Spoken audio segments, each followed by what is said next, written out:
살면서 겪은 사고 중 전혀 예상하지 못한 사고가 가장 무섭다고 하죠.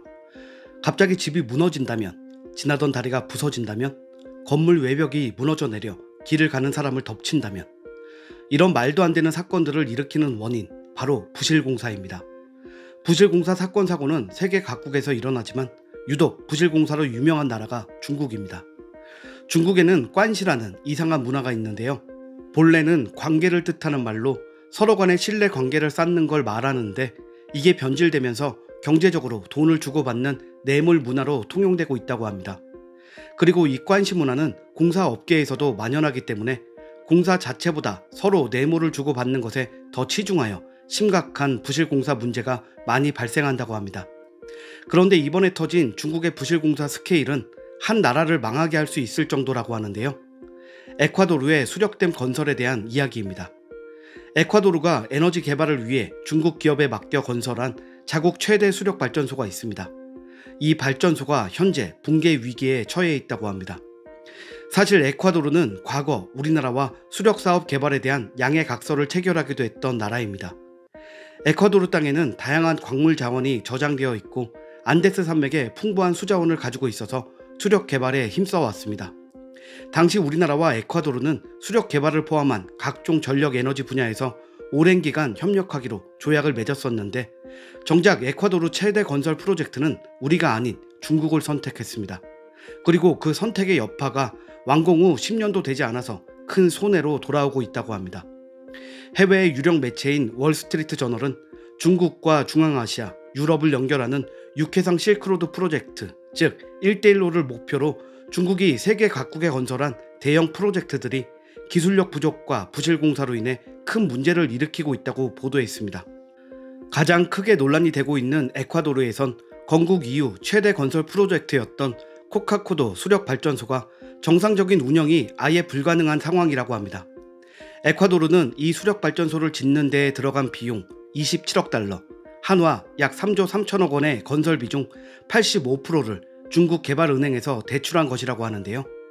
중국과 수력발전소 공사에 대한 계약을 진행하며 이율 6.9%에 빌려서 건설했다고 합니다.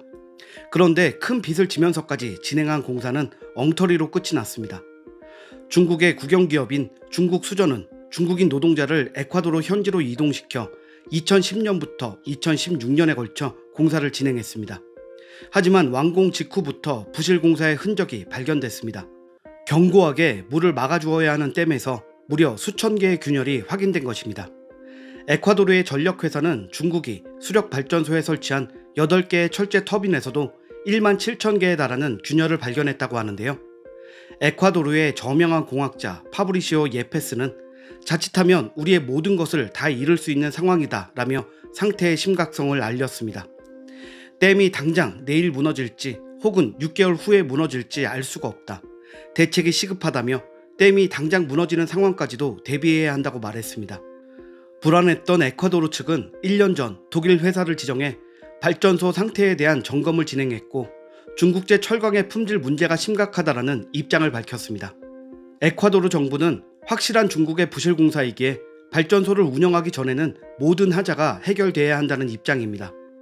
지난해 11월에는 페르난도 산토스 에너지 장관이 직접 현지 언론과의 인터뷰에 나서서 이렇게 엉망으로 지어진 발전소는 죽어도 용납할 수 없다고 말하며 분노를 표출하기도 했는데요. 중국은 균열 문제를 해결하기 위해 보수 작업에 나서고 있지만 현재까지는 모두 실패했다고 합니다. 설상가상으로 에콰도르의 주된 수입원이라고 할 수 있는 석유 자원에 대한 권리도 중국에 대부분 넘어갈 위기라고 하는데요. 에콰도르에 자금을 융자해 줄 때 조건으로 원유에 대한 권리를 가져간 것인데, 석유 수출량 중 90%를 중국이 확보하고 있다고 합니다. 이번 수력발전소 건설 실패로 빚더미에 앉은 에콰도르가 그 빚을 갚지 못하면 원유 자원까지도 중국에 뺏길 위기에 처한 것이죠. 우리나라의 한전이 안전하게 댐을 건설할 방법을 진작 제기했었는데, 먼 길을 보지 못하고 불안전한 중국을 선택한 결과로 나라 전체에 위기가 닥친 것입니다. 결국 에콰도르 검찰은 중국 차관을 받고 댐을 건설한 전 정권에 대한 수사에 착수한 상태인데요. 한국을 제하고 중국을 선택한 당사자인 에콰도르 전 대통령 라파엘 코레아는 2007년부터 2017년까지 집권기간 도중 중국으로부터 각종 명목으로 180억 달러, 한화 약 22조 2천억 원의 차관을 도입한 것으로 밝혀졌습니다. 하지만 코리아 전 대통령은 이미 벨기에로 망명한 상태인데요. 검찰은 코리아 정권 고위 인사 주변 인물에게 뇌물을 건넸다는 혐의로 수력 발전소를 건설한 중국 국영기업 사무소를 압수수색하기도 했다고 합니다. 그런데 이런 중국발 부실공사 사건이 에콰도르 한 곳만이 아니라 세계 곳곳에서 일어나고 있다는 점이 큰 문제입니다. 언제 무너지고 붕괴될지 몰라 세계인들의 안전을 위협하고 있는 것인데요. 파키스탄은 지난해 터빈에 물을 공급하는 터널에서 균열이 발견된 닐룸젤룸 수력발전소의 가동을 전격 중단했습니다. 중국 업체가 발전소를 완공한 지 불과 4년 만에 가동이 중단된 것인데요. 파키스탄 정부는 매달 4,400만 달러, 한화 약 544억 원의 비용을 추가로 담보하고 있는 상태이기에 가동을 중단한다는 건 경제적으로 엄청난 손해를 입는다는 걸 뜻합니다. 그럼에도 중국의 부실 공사로 인해 완전 붕괴되는 것을 막기 위해 울며 겨자 먹기로 가동을 중단했다고 합니다. 우간다 또한 중국 기업이 지난 2019년에 나일강에 건설한 수력 발전소에서 500개 이상의 결함을 발견하면서 나라 전체가 흔들리고 있다고 합니다. 중국이 우간다에서 현재 건설 중인 또 다른 수력 발전소는 균열을 비롯해 불량 케이블 설치 등 각종 문제로 완공 시기가 3년이나 늦춰지게 되었다고 하는데요. 중국이 손을 댄 해외 건설 사업 대부분이 부실공사 논란에 휩싸이면서 해당 지역 거주민들의 안전까지도 위협하고 있습니다. 사실 중국은 자국의 건축 공사조차도 제대로 하지 않는 나라입니다. 2015년에는 중국의 한 건설업체가 57층짜리 주상복합 건물을 19일 만에 완공했다고 발표하며 이슈가 되기도 했습니다. 날씨로 인해 쉰 날을 제외하면 공사 기간은 겨우 12일로 하루에 평균 5층씩 올린 셈입니다. 당시 중국은 외벽은 특수 기술로 만들어 보통 건물보다 80%의 에너지 절감이 가능하다, 환경도 보호하는 건축 기법이다 라며 세계에 홍보했는데요. 콘크리트 건조 과정이 필요 없는 조립식 공법으로 공사 기간을 단축했다며 규모 9의 강진도 견딜 수 있다고 주장했습니다. 물론 일방적인 주장입니다. 당시 해외의 전문가들은 건물의 안정성을 염려하며 중국에 충고했습니다.